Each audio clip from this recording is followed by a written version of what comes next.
नमस्कार दोस्तों, आज हम बात करेंगे डॉक्ट्रिन ऑफ कलरेबल लेजिस्लेशन के बारे में। आइए समझते हैं डॉक्ट्रिन ऑफ कलरेबल लेजिस्लेशन क्या है। डॉक्ट्रिन ऑफ कलरेबल लेजिस्लेशन को अगर सिंपल शब्दों में समझा जाए तो इसका यह कहना है कि हमारा जो पार्लियामेंट है, जो लेजिस्लेचर है, जो कानून बनाने का अथॉरिटी है, वो लेजिस्लेचर या पार्लियामेंट उसी क्षेत्रों में कानून को बना सकता है या ऐसे कानून को बना सकता है केवल जिसको बनाने का अधिकार या जिसको बनाने की पावर उसके पास है। जिस कानून को बनाने की पावर लेजिस्लेचर के पास नहीं है, ऐसे कानून को जो विदाउट पावर बनाया गया है उसे कहते हैं कलरेबल लेजिस्लेशन। और जब इस प्रकार का कानून हमारा लेजिस्लेचर बना देता है जो कि एक कलरेबल लेजिस्लेशन है, तब चेक करने के लिए कि वो जो लेजिस्लेशन है वो कलरेबल है या नहीं है, इस डॉक्ट्रिन को लागू किया जाता है। यह डॉक्ट्रिन हेल्प करती है डिसाइड करने में कि जो लेजिस्लेशन है वह कलरेबल है या नहीं, और यदि कलरेबल है तो उसको इनवैलिड घोषित कर दिया जाए। तो इस चीज की डिसीजन मेकिंग में कोर्ट्स को हेल्प करती है।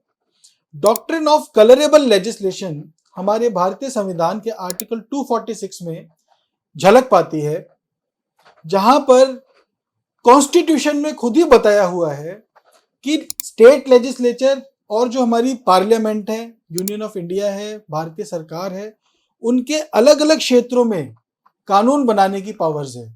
वो जो कानून बनाने की पावर है वो किन क्षेत्रों में है, तो हमारा जो भारतीय संविधान का कॉन्स्टिट्यूशन ऑफ इंडिया का 7th शेड्यूल है, 7th शेड्यूल की लिस्ट नंबर 1 को कहते हैं union list. Parliament of India केवल यूनियन लिस्ट के मैटर्स पे कानून बना सकती है और लिस्ट नंबर 3 कंकरेंट लिस्ट के मैटर्स पे कानून बना सकती है। स्टेट लेजिस्लेचर जो है, जो राज्य सरकार है, वो केवल 7th शेड्यूल के लिस्ट नंबर 2 यानी कि स्टेट लिस्ट पर कानून बना सकती है, या कंकरेंट लिस्ट पर जो क्षेत्र दिए गए हैं, जो सब्जेक्ट्स दिए गए हैं, उन पर कानून बना सकती है।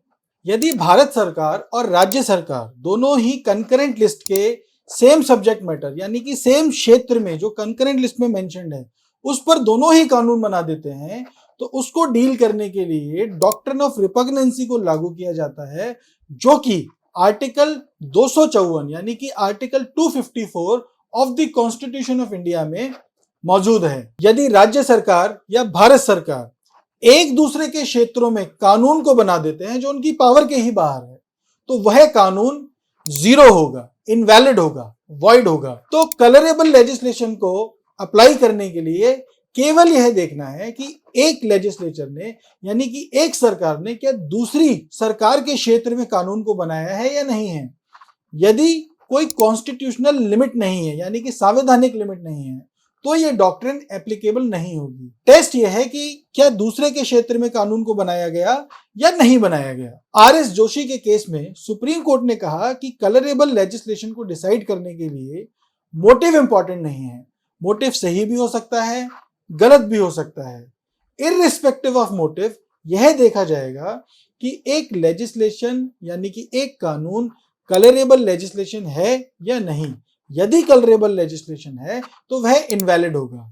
दूसरा केस है केसी गजापति नारायणा। इसमें भी सुप्रीम कोर्ट ने यह बताया कि कलरेबल लेजिस्लेशन हमेशा इनवैलिड होगा, और जो टेस्ट है वह यह है कि एक लेजिस्लेचर ने क्या दूसरे के क्षेत्र में अपनी पावर को एक्सरसाइज किया है। यदि मैं कंक्लूड करूं तो केवल हमें यह देखना होगा कि क्या पार्लियामेंट ने स्टेट लिस्ट यानी कि राज्य सरकार के क्षेत्रों में कानून को बनाया। यदि बनाया तो ऐसा कानून कलरेबल लेजिस्लेशन कहलाएगा और इनवैलिड होगा। या फिर यह देखना होगा कि क्या स्टेट गवर्नमेंट का पारित किया हुआ कानून यूनियन लिस्ट के सब्जेक्ट मैटर्स पर है। यदि हाँ, तो वह लेजिस्लेशन भी, वह कानून भी कलरेबल लेजिस्लेशन कहलाएगा और इनवैलिड होगा। धन्यवाद।